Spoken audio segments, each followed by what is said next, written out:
Today we are gonna do the book recommendations tag. So let's get into it right now. The first question is, a book you tell people is your favorite. Okay, so I would say I have two now. Used to be one. My number one favorite book has been for many, many years. Probably since I was a teenager, A Magica by Clive Barker. But recently, in recent times, Ghoul in the Cape by Josh Malerman is, honestly, it's probably one of my favorites of all time as well. So those two. I can't let go of A Magica because it's just a phenomenal book. I freaking love it. All right, so the next question is, a book that is your guilty pleasure. I don't know.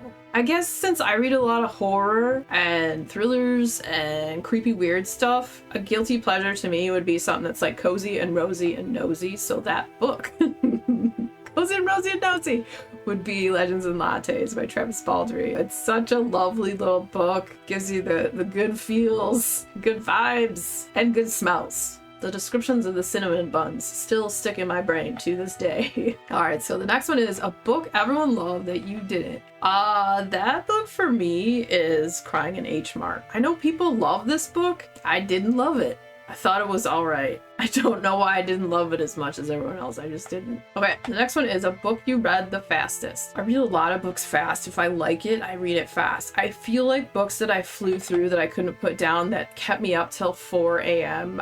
The first book in the Mistborn trilogy by Brandon Sanderson, that book kept me up all night. But so many books have done that. Like Darcy Coates books will do that, and Josh Malerman books will do that. But the one that really pops into my brain was that Brandon Sanderson one, because it's so like you gotta know what's happening next. All right, next one is a book that deserves more hype. Okay, so I think Ghoul in the Cape by Josh Malerman deserves more hype, but it probably hasn't had a whole lot because it was a special release. It's really expensive and you can't get it. So if it was in a normal release and there was a paperback trade edition and whatnot, there would probably be more hype for it. I cannot hype up that book enough. It's awesome. One day, I hope it comes to normal publication so everyone can read it because it's great. A book that is becoming a movie or TV show. The only one that's like popping into my brain right now is they're doing like the Witch series by Anne Rice, like the Witching Hour, following the Mayfair witches. I'll tell you what, I tried to read those books when I was younger. I think I was a teenager and I thought they were very boring, but I was a teenager, so maybe they're more interesting now.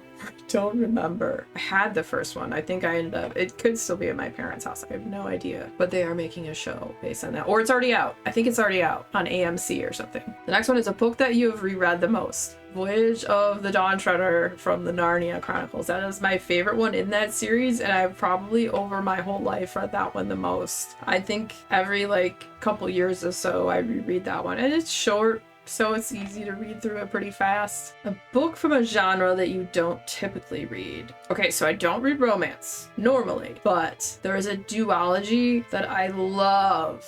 It's considered romance, but it's fantasy romance. I felt like it was more about the story. I mean, the romance is a big central part of it, but it wasn't too overwhelming. Like it didn't overshadow the story, and I thought it was really awesome. The Daughter of the Moon Goddess and The Heart of the Sun Warrior. Not typically a genre I would want to read, fantasy romance, but I did, and I love them both. Next is a book that deserves all the hype it gets. I feel like there was a lot of those. The Mistborn trilogy from Brandon Sanderson. Honestly, that deserves all the hype. It's amazing. And what else? Oh, like Tomorrow and Tomorrow and Tomorrow. That book got a lot of hype and it's awesome. I love that book so much. That was in like my top 10 from last year. Okay, next is a book you usually recommend when asked to give a recommendation. Okay, so this is dependent. I would not recommend horror to a romance reader or someone who likes nonfiction. I'm not going to tell them to read a mystery.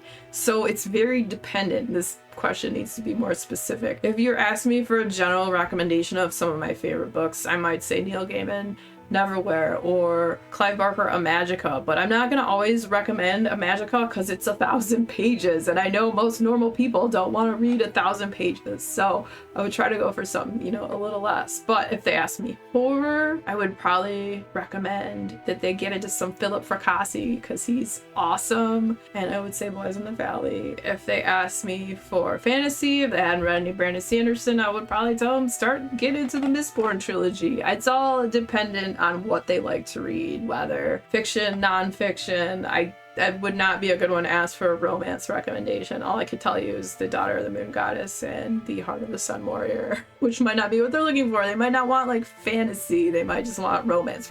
So that's my rambling long answer. A book that has your favorite characters. I kind of loved the characters in Magica, hence why it's my favorite book. There's probably gonna be a lot of repeats for this because a lot of it's gonna come down to like some of my favorite books, I feel like, with these questions. Just saying. But yeah, Magica. Awesome. A book you wish you could live in. I don't know. There's like parts of books I'd like to visit, but a lot of these books I read are horror and I don't want to live in those. Nope. There is a book that I read that I would have loved to have been able to visit, and that was The Winter Garden, where these two women had these competing winter gardens, and they were the most magical, beautifully described places that just beyond your wildest dreams of magical things happening in these gardens and the art of it all. I would love to visit those gardens, but I can't think of a book I'd actually want to live in because a lot of the books I read have bad things that happen and I don't want to spend my time running away from scary things all day. So yeah. Anyway, a book you thought you would hate but ended up loving. I kind of thought I would end up hating Legends and Lattes, to be honest, and I freaking loved it. I don't know if I thought I would hate it. I just didn't think I'd like it as much as I did. It was great. And I probably didn't even think I would hate it. There's not a lot of books that I think I would hate. I usually go into most of them with an open mind. I'm not like, I'm gonna hate this book even before I've read it. Most books I read because I'm interested in them, not because I think I'm gonna hate it. And normally I wouldn't read a book that I think I'm gonna hate. So read that book if you haven't. It's awesome. A book that made you cry. So many books make me cry. The one that pops into my brain is a Psalm for the Wild Bill. That definitely made me cry. But there's so many books. Like, I don't know, watch a commercial and cry sometimes. Like, I get emotional about stuff. There's probably a bunch more. I'd have to look at a list of books to figure it out, but that's the one that pops into my brain. A book you wish you could read for the first time. Okay, this goes back to like my favorites. Magica. I wish I could read Magica again for the first time because it's my all-time favorite book, and who wouldn't want to read their all-time favorite book again with fresh eyes and experiencing it for the first time?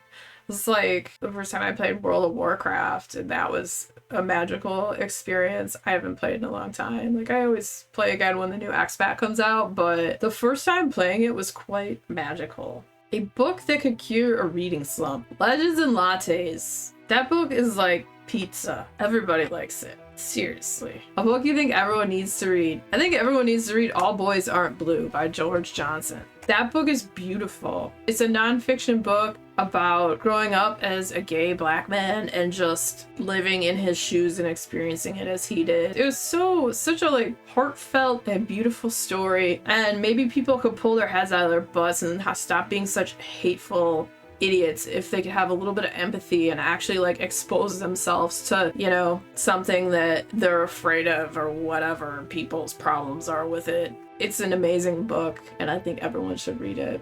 A book you think would make an amazing movie. Honestly, The Winter Garden by Alexander Bell. That's the book that I was like, I want to visit those crazy winter gardens. One of them's all like a clockwork, amazing, like really cool garden. The other one's all like these fantastical, like magic pieces of artwork and living art and all this just really cool stuff. I need to reread that book. I think maybe in the winter we'll do a reread of The Winter Garden. Seems appropriate, right? Winter time, winter book. A book you wish everyone would give a shot, even if it's out of their comfort zone. I would say a Magica, and it might be out of their comfort zone because it's almost 1,000 pages long. But it's awesome, and it's a fantasy book, and it's one of my absolute favorites. Alright, a book you'll never forget. The obvious answer would be for me to just keep saying a Magica. I'm gonna just say a Magica to every question. And Ghoul in the Cape. Those two are just fan-freaking-tastic. Honestly, for a book to be really that good and great to me, it has to evoke a very emotional response, and both of those have done that. So, if you enjoyed this tag and think you might like to do it, consider yourself tagged. Also, if you're a fan of tag videos, next video coming up will be another tag video, so stick around, check it out. And if you had fun hanging out today, hit that subscribe button, come back, see me again, and we'll talk about more bookish things and weird stuff.